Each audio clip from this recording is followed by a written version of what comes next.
साहित्यातला जसा प्रकाशन हा एक महत्त्वाचा भाग आहे, तसा आता सरांनी उल्लेख केला तसं छापलेलं साहित्य, छापलेल्या पुस्तकांमधलं साहित्य मूल्य हे वेगवेगळ्या उपक्रमांच्या माध्यमातून वाचकांपर्यंत पोहोचवणं हेही तितकंच मोलाचं असतं, ज्याला अलीकडच्या काळामध्ये आपण प्रमोशनल ॲक्टिव्हिटी पण म्हणू शकतो. अर्थात ते पुस्तक प्रकाशनाच्या आधी किंवा पुस्तक प्रकाशनाला जोडून असते.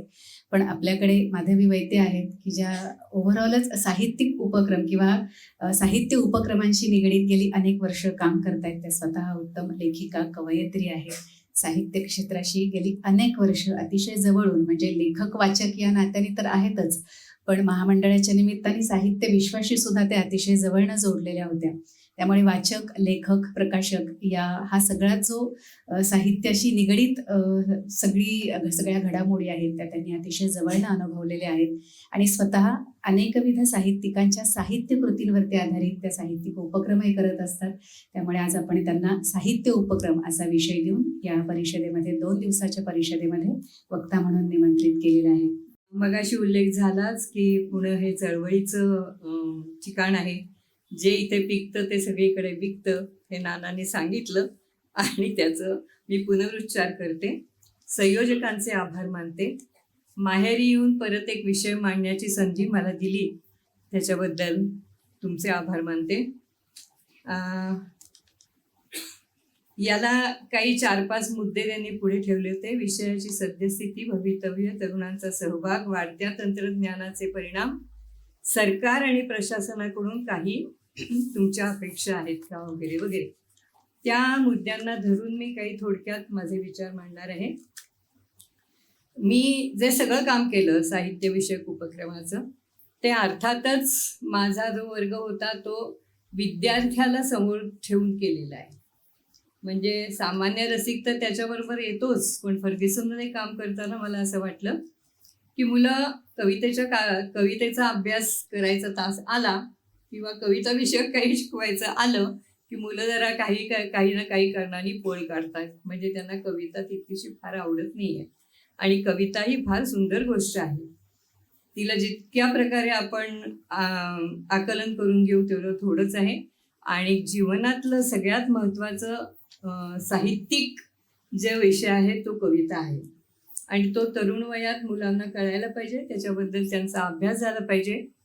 आणि म्हणून मी फर्ग्युसनमध्ये 1989 साली आनंदवयची स्थापना केली. साहित्यिक उपक्रम काय काय काय काय केले बहुतेक सगळ्यांना माहिती आहे. त्या इतिहासात मी काही शिरणार नाही परत. पण माझे 2 उपक्रम मला महत्त्वाचे वाटतात. ते म्हणजे आनंदवयचा साहित्यिक उपक्रम आणि कवी शब्दांचे ईश्वर ही 13 कवींवरची मालिका. जे काम खरं म्हणजे आर्कायव्हल व्हॅल्यूचं आहे, जे महाराष्ट्र सरकारने करायला पाहिजे होतं ते आम्ही केलं. त्याचा मला सार्थ अभिमान पण आहे, आनंद आहे. आणि ह्याच्यामध्ये सगळ्या आनंदवयच्या सहभागी विद्यार्थ्यांचा सहभाग पण आहे. तर त्याच्यामुळे हे सगळ्यांनी मिळून काम केलेलं आहे. म्हणून परवा जे व्याख्यान मी इथे दिलं त्याच्यात मी असं आवर्जून म्हटलं की संस्था चालवताना मीची भाषा सुटली पाहिजे आणि आम्हीची भाषा सुरू झाली पाहिजे. आनंदवयीने आम्हीची भाषा सुरू करून हे सर्व काम केलेलं आहे, आवर्जून सांगते. ह्या संस्थेने म्हणजे आनंदवय संस्थेने दरवर्षी एका कवीवरती एक संहिता लिहून त्याचं सादरीकरण केलं आणि त्याला सामान्य रसिकांनी उचलून धरलं. हा आमचा खूप आनंदाचा भाग आहे. अनेक शिबिरं घेतली, अनेक कवितांचे दिवस केले, अनेक कलाकार ह्याच्यातून घडले. हा आमचा फार भाग्याचा असा एक मुद्दा आहे ह्याच्यामध्ये. तर पैसा आणि प्रसिद्धी ह्याच्याकडे फार आस्थेने न बघता, कोणत्याही प्रकारचं मानधन न घेता, गुण्या गोविंदानं तेही पुण्यात आम्ही गेली 35-36 वर्ष एकत्र येत कुठलाही वाद न घडवता साहित्य सेवा आणि रसिक सेवा करीत आलो. याच्याबद्दल आम्हाला सगळ्यांना आनंदवयींना फार आनंद आणि समाधान आहे.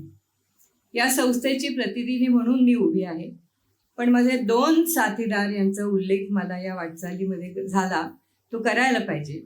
एक म्हणजे आमचे संगीतकार, जे इंडस्ट्रियस माइंडचे होते, ते म्हणजे संगीतकार राहुल घोरपडे जे आता नाही आहेत, आणि माझे यजमान श्री दिलीप वैद्य ज्यांनी या संबंध वाटचालीमध्ये प्रायोजकत्वाचा फार महत्त्वाचा वाटा उचलला. आनंदवहिनी फार थोड्यांच्या पुढे प्रायोजक तुम्ही होता का म्हणून हात पसरले, अशी वेळ वैद्यांनी आणून दिली नाही. आणि असा साथीदार जो इंजिनियर आहे आणि त्याचा कवितेशी वगैरे काही संबंध नाही आहे, त्यांनी हे मोलाचं काम जाणलं. त्याच्याबद्दल वैद्यांचे मी जाहीर आभार मानते. आणि माझे मार्गदर्शक दोघं जण आहेत. एक म्हणजे तात्यासाहेब नाशिकचे म्हणजे कुसुमाग्रज, ज्यांनी आनंदवयीवरती अलोट प्रेम केलं आणि ज्यांनी अनेक सूचना करून तुम्ही बालकवींवर कार्यक्रम केला पाहिजे, माधव जुलियनवर कार्यक्रम केला पाहिजे, असं आम्हाला सतत सुचवत राहिले. नाशिकहून ते गाईड करत राहिले ते. आणि महाराष्ट्र साहित्य परिषदेचे सर्वेसर्वा जे होते ते डॉक्टर गण्णा जोगळेकर. मला आठवत आहे की माधवीताई वृत्तातली कविता ही मुलांच्याकडून म्हणून घ्या असं म्हणून माधव जुलियनची सगळी वृत्त अगदी योगेश सोमण, धनेश, धीरेश यांना समोर बसवून त्यांच्या मांड्या लाल होईपर्यंत त्यांनी ती वृत्त त्यांच्याकडून वृत्तातली कविता वाचून घेतली होती. आता ह्याचा लाभ हा जसा माझ्या विद्यार्थ्यांना झाला, तसाच अनेक रसिकांची सुद्धा मर्जी हे आनंदवयीवर राहिली. आणि याला आता 35-36 वर्ष झाली आम्ही काम सुरू करून, काय नवीन काम सुरू केलेलं नाहीये. आणि सगळ्यात आनंदाची गोष्ट म्हणजे माझ्या छोट्या छोट्या बालकलाकारांनी आली सुट्टी हा कार्यक्रम पहिल्या ग्रुपने 60 प्रयोग केले. व्यासपीठ नको, कुठेही नको, झाडाखाली जागा द्या, ते कार्यक्रम करायचे. गणेश कला क्रीडामध्ये कार्यक्रम करायचे. फक्त मला म्हणायचंय की जिथे आपण 4 पावलं टाकतो तिथे 8 पावलं टाकायची ना माधवीताई. इतकं सोपं गणित त्यांनी सादरीकरणाचं करून ठेवलं होतं. माधुरी इथे आहे, माधुरीच्या बालरंजन केंद्रामध्ये त्याच्या प्रॅक्टिसेस घेत होत्या, शिबिर घेतलं होतं आपण. तर अशा प्रकारे ही आनंदवयीची वाटचाल जोमदार आणि प्रामाणिक प्रयत्नांना धरून कोणाशीही स्पर्धा न करता आम्ही चालू ठेवली. त्याच्यामध्ये अनेक विद्यार्थी तयार झाले. अनेक विद्यार्थ्यांनी हे यश आनंदवयीला आणून दिलं, हे महत्त्वाचे आहे. त्याच्यामध्ये योगेश आहे, सोनाली आहे, मंगलताईंची मुलगी मुग्धा आहे, नंतर अमृता कोलटकर आहे म्हणजे अरुण कोलटकरांची पुतणी आहे, अमृता आहे आता जी यूट्यूबवर गाजते आहे गाणी म्हणत. तर हे सगळेजण होते, अगदी सक्षम कुलकर्णीपर्यंत सगळे आर्टिस्ट हे आनंदवयीला यश देऊन गेलेले आहेत आणि स्वतःही पुढे जोमाने त्यांनी वाटचाल केलेली आहे. कालची मी सगळी व्याख्यानं ऐकली, त्याच्याबद्दल मला सुभाष इनामदार यांचे आभार मानायचे आहेत. आले आहेत ना सुभाष इनामदार? गेले. तर त्यांच्यामुळे मी कालची सगळी व्याख्यानं घरी बसून फेसबुकवर ऐकू शकले. आधुनिक तंत्रज्ञानाने केलेला हा अतिशय चांगला असा उपयोग माध्यमातून मला एकही व्याख्यान माझं कालचं चुकलं नाही. काही मी कामात होते खूप, त्यामुळे काल येऊ शकले नाही, खरं म्हणजे यायला पाहिजे होतं. पण त्या सगळ्या व्याख्यानातून आणि हे एक न सुटलेला विषय मी तुमच्या पुढे मांडते आणि तो साहित्याच्या दृष्टीने फार महत्त्वाचा आहे. तो म्हणजे तुमच्या इमारती उभ्या राहतील, तुम्हाला सगळ्या सुखसोयी मिळतील, सगळं मिळतील, पण ज्याच्या आधारावरती तुम्ही सगळे साहित्य प्रकार तोलून धरत असता, सगळ्या स्कीम्स आखत असता, त्या शब्दापर्यंत तुम्ही पोचता का? हा माझा प्रश्न आहे. शब्द हा महत्वाचा आहे. त्या शब्दाची आराधना, त्या शब्दांची ओळख ही तुमच्यामध्ये कार्यक्रमात सहभागी असणाऱ्या कलावंतांना करून देता का? शब्द हा तुमच्यापर्यंत सुटा येत नाही. शब्द हा संवेदना घेऊन येतो. बरोबर, ती चित्र संवेदना आहे. इथे क्षमाताई बसलेली आहेत, अख्खा जन्म त्यांनी नृत्यसेवेत आपला घालवलेला आहे. शब्दाबरोबर नृत्य येतं, चित्र येतं, रंग येतो, नाद येतो, लय येतो, सगळं हे शब्दांच्या बरोबर येतं. तो शब्द तुमच्याकडे येईपर्यंत कोणचा रंग घेऊन येतो, त्याच्यातला कोणचा रंग अधिक गडद असतो, कोणचा रंग फिका असतो, कोणचा नाकारण्यासारखा असतो, कोणचा स्वीकारण्यासारखा असतो. प्रत्येक शब्दाला आपला आपला रंग असतो, आपली आपली संस्कृती असते, आपला आपला इतिहास असतो. हे सांगून देण्याची गरज आज खूप महत्वाची वाटते. अभिवादनाचे प्रयोग असे होतात की कागद घेतला, उत्तम वाचता येत आहे, वाचा, ह्याला अभिवाचन म्हणत नाही. तो शब्द तुम्हाला कळलाय का? तो शब्द तुम्हाला जर कळला असेल तर बेंबीच्या देठापासून तो तुम्हाला बोलता येतो का? हा मुख्य मुद्दा आहे. आणि त्याचं खरं म्हणजे शिक्षण हे विद्यार्थ्यांना, तरुण विद्यार्थ्यांना, मी तर म्हणते जेनझी वगैरे सोडा, लहान मुलांना हे मिळालं पाहिजे. म्हणून मी सर्वात आधी काय करते तर शब्दांचे खेळ घेते. म्हणी आहेत, वाक्प्रचार आहेत, ते सगळं त्यांच्यापर्यंत पोहोचलं पाहिजे. या सगळ्यातून त्यांना साहित्य हे आकळलं पाहिजे. हे आनंदवयींनी सतत केलं. त्यामुळे आनंदवयीमधून बाहेर पडलेला प्रत्येक कलाकार, आमची मुग्धा घ्या, सोनाली घ्या, हे इंटरनॅशनल स्तरावरती जाऊन पोहोचलेले आहेत. त्यांनी त्याच्यावरती आणखीन अभ्यास केला. ही गोष्ट मी अजिबात नाकारत नाही. पण एक शिस्त आनंदवयीची जी होती, जी मला फडके सरांनी घालून दिलेली होती, ती मी विद्यार्थ्यांमध्ये उतरवण्याचा फार निकराने प्रयत्न केला आणि त्याच्यात मला या मुलांनी यश दिलं. त्यामुळे प्रत्येक साहित्यिक उपक्रमात शब्द हा महत्वाचा आहे. शब्द हा सोन्यासारखा आहे. आणि शब्दांनी काय काय चमत्कार केले तो इतिहासात सुद्धा. हर हर महादेव नुसतं आरोळी ठोकली तर सगळे मावळे उठले, राष्ट्रीयत्व त्यांच्या मनात जागं झालं. असे अनेक कितीतरी उदाहरणं. क्विट इंडिया म्हटलं तर इंग्रज निघून गेला आपल्या देशातून. असं शब्दाची महती ही तरुणपणामध्ये मुलांना कळली पाहिजे, लहान मुलांना कळली पाहिजे. ही महाराष्ट्र साहित्य परिषद इथं साहित्यिक उपक्रमांची खाण होती हो. रोज एक उपक्रम, रोज नवीन प्रकारचा उपक्रम. त्याच्यातला एकच माझ्या हृदयाला चाटून गेलेला एक उपक्रम सांगते. तो म्हणजे रेवणीताई गावस्करांच्या मुलांच्यासाठी ह्याच माधवराव पटवर्धन सभागृहामध्ये 1 महिन्याचं कवितेचं शिबिर घेतलं होतं. मी रेणुताईंच्या पुढे बसले की मला सुचत नाहीये मी यांना कोणची कविता देऊ, म्हणायला कोणची पाठ करायला देऊ. कारण तुमच्या मुलांना आई वडील, मोत्या मणी, घर, छप्पर हे सगळं परक आहे. आणि आमचे सगळे कवी ह्याच्यातच जास्ती गुंतलेले आहेत. त्या मुलांना आकलन होईल, त्यांना त्यांच्या जवळची वाटेल असं मला काहीतरी सांगा ना. मी खूप हडबडून गेले, लडबडून गेले. मुलांच्या भावविश्वातलं त्यांना दिलं तर ते लवकर उतरतं. पण ह्याच पटवर्धन सभागृहामध्ये 30 दिवसांचं शिबिर घेतलं आणि त्यांनी 1.5 तासाचा कार्यक्रम, एक शब्दाचं चिटोरही समोर नसताना या साहित्य परिषदेत सगळ्यांच्या समोर जेव्हा सादर केला, तेव्हा मला सीममाट्यांचं, उपेक्षितांचं, अंतरंगाची थोडी ऋणी झाल्याचं सुख, समाधान मला मिळालं. आणि मला असं वाटलं की असे उपक्रम हे तळागाळातल्या लोकांपर्यंत सुद्धा मोठे मोठे साहित्यिक करतील, मोठे मोठे कलावंत करतील, पण त्यांच्यापर्यंत हे साहित्य पोचलं पाहिजे. मग आनंदवयींनी ही कामगिरी केली की नाही त्याचं एक छोटं उदाहरण सांगते. 5-6 वर्ष झाली या गोष्टीला. मला वाटतं अनुराधा कुबेर एकदा रिक्षातून कुठेतरी चालली होती आणि तो रिक्षावाला तिला म्हणाला की का हो अनुराधा ताई, तुम्ही हल्ली इंदिरा संतांच्या कवितांचा कार्यक्रम केला नाही? तर ती आश्चर्यचकित झाली. ती म्हणली की तुम्हाला काय माहिती इंदिरा संतांचा कार्यक्रम वगैरे, आणि मी करते तो वगैरे. तशी ते म्हणले, वा, तुमचं ते पावसाचं गाणं आमच्या मनात अजून रुंजी घालताय. म्हणजे आपल्याला असं वाटतं की हा खालचा जो वर्ग आहे तो साहित्याभिमुख नाहीये. तसं मुळीच नसतं. प्रत्येकाला संवेदना असते, प्रत्येकाला साहित्य समजून घ्यायचं असतं. आणि हे साहित्य आहे ते सगळ्यांचं आहे. ह्या दृष्टीने तुम्ही त्याला कार्यरत झालं पाहिजे. मग माझे गाईड भालचंद्र फडके, तो तर एक फार चांगला गाईड मला मिळाला. त्यांनी सांगितलं की माधवीताई, तुमची भाषा आहे, सरळ आहे, सोपी आहे, अनलंकृत असते, तर तुम्ही आता संहिता लेखनाकडे वळा. आणि संहिता लेखनाकडे वळा ते नुसते म्हणले नाहीत.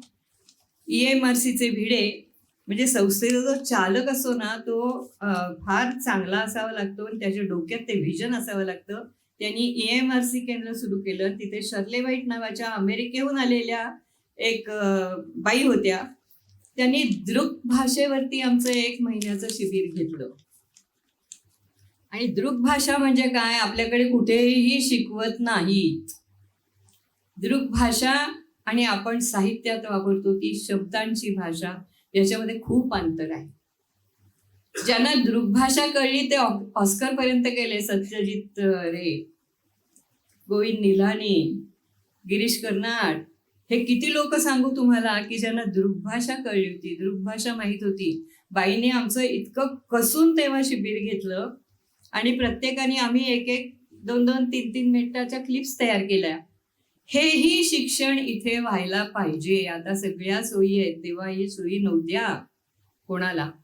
पण आम्ही ते केलं, बाईंनी करून घेतलं आमच्याकडून. की एक राजकुमारी येते घोड्यावरून, डोळे मिटून कथा ऐका आणि मला याच्यातली दृश्य सांगा तुम्ही काय ते. असा विचारच आपण कधी करत नाही, असं कधी आपल्याकडून एक्सरसाइज करून घेतलं जात नाही. अक्षरशः त्यांनी बालवर्गातल्या खेळांपासून, कारण ती सगळी सांघिक क्रिया आहे, ते एकट्या माधवी वैद्यांचं काम नसतं, ती सांघिक क्रिया आहे. त्यामुळे काय काय तुम्ही करायला पाहिजे हे सगळं त्यांनी त्याच्यात आम्हाला शिकवलं. आणि तिथे त्या शिबिरामध्ये मला जे पुढे प्रभातसाठी राष्ट्रपती पुरस्कार मिळाला त्याची सगळी पायाभरणी या बाईंनी करून घेतली होती. मला पुढे फार कमी त्रास पडला, त्यांनी सगळं मला सांगूनच टाकलं होतं. आणि मग रेवणकरांच्याकडे मी 30-50 माहितीपटांचं काम केलं. आणि मग फिल्म इन्स्टिट्यूटच माझ्या घरी येत होती. 6 ते 12 आमचा सराव चालायचा, अभ्यास चालायचा. मी नेहमी म्हणते की सगळेजण कमवतात ते आपल्या मेहनतीने कमवतात. साहित्यिक एक असं आहे की आम्हाला कशाचीच काही गरज नाहीये, आम्हाला रियाजाची गरज नाहीये. काय गरज आहे? पेन घेतला, पेन्सिल घेतलं, हे घेतलं की आमचं निभावतं. तसं नाही, तुम्ही त्याचा सराव केला पाहिजे. 40 वाक्यांचं 10 वाक्यात सांगा, 5 वाक्यांची 40 वाक्य करून दाखवा, किंवा 4-5 विशेषण आहेत त्याच्यामध्ये एकच विशेषण ठेवा, बाकीची सगळी घ्या. एखाद्या चित्रपटाला नाव द्यायचं, किती आम्ही डिस्कशन करायचो त्याच्यामध्ये. मराठी भाषेचा अभ्यास व्हायचा. कुठेतरी आपण ह्या गोष्टीकडे लक्ष दिलं पाहिजे, कारण येणाऱ्या 50 वर्षातला आपण बोलतो आहोत, तेव्हा 50 वर्षाचा काळ खूप मोठा आहे. आत्ता ज्या आपल्या जाणीव आहेत त्याच्यापासून आपण 50 वर्ष उडी मारणार आहोत आणि पुढे जाणार आहोत. माझं तुझं करण्यात काही अर्थ नाहीये, तोपर्यंत जग खूप पुढे गेलेलं असेल. त्याचा अभ्यास करून आधुनिक तंत्रज्ञान काय फोफावत आहे, AI काय फोफावतोय, आणि त्यांना फीड करणं हे आपलं काम आहे, साहित्यिकांचं काम आहे. साहित्याच्या विषयी तुम्हाला एक गंमत सांगते. मान्यवरचा अर्थ AIने काय दिला? मान्य, मान, वर, य काढून टाकला, वर, मानवर करून बघणे, मान्यवर. हे अशा चुका खूप होण्याची शक्यता आहे. या चुका कोणी निस्तरायच्या? त्याच्यातला एक्सपर्ट पाहिजे. त्याच्यासाठी तुमचा शब्दांचा सराव चांगला पाहिजे, तुमचा अभ्यास चांगला पाहिजे, तुमची वाक्यरचना चांगली पाहिजे, तुमचं म्हणी, वाक्प्रचार ह्याच्याविषयीची तुमचे कमांड पाहिजे तिथे. आणि मग तुम्ही ते करू शकणार. कारण आजचा विद्यार्थी वर्ग आहे तो 60% AI वर अवलंबून अभ्यास करत असतो आणि प्रश्नपत्रिका लिहित असतो. त्याच्यापासून त्यांना वेगळं ठेवण्याचं काही कारणच नाहीये. तर अशा प्रकारे मला त्या शर्ले बाईंनी कॅमेरा हातात दिला आणि मग माझं सगळं शब्दांचं परिमाणच बदललं. मग जे मला काय करायचंय त्याच्यासाठी मला सारखा तो कॅमेरा आणि त्याच्यातली ती चौकट दिसायला लागली. आणि त्या चौकटीत सगळं मावताय की नाही मावताय की नाही, काय दाखवायचं, कसं दाखवायचं, रंगसंगती काय करायची, त्याचं संगीत काय करायचं, याचा सगळ्याचा सराव सुरू झाला. समर तर अशा प्रकारे हे साहित्यिक उपक्रम हे राबवले गेले पाहिजेत. 50 वर्षाची पुढची वाटचाल करून त्याच्यासाठी सरकारला आधी मराठीकडे आस्थेने बघायला सांगितलं पाहिजे. कॉलेजमध्ये मराठी विषय शिकवताना त्यांचा पर्याय कोणते द्यायचे? त्याला AI पर्याय द्यायचा का मराठीला? समाजशास्त्र पर्याय द्यायचा का मराठीला? मग मुलं मराठी वगळतात आणि तिकडे जातात, विद्यार्थी वर्ग कमी होतो. त्यांचे अभ्यासक्रम कसे द्यायचे, ते अभ्यासक्रम शिकवणारे प्राध्यापक कसे असले पाहिजे, या सगळ्याचा विचार हा सरकारने करून जर नीट सगळं व्यवस्थित केलं तर आपली पुढची 50 वर्ष ही सुखाची जाणार आहेत. नाहीतर रोज असं काहीतरी करून आपल्याला नुसते उमासे टाकायचे की मराठीचं काही भलं नाही, मराठीच काही होणार नाही वगैरे, ते खोटं आहे. प्रयत्नांती परमेश्वर थांबते. धन्यवाद.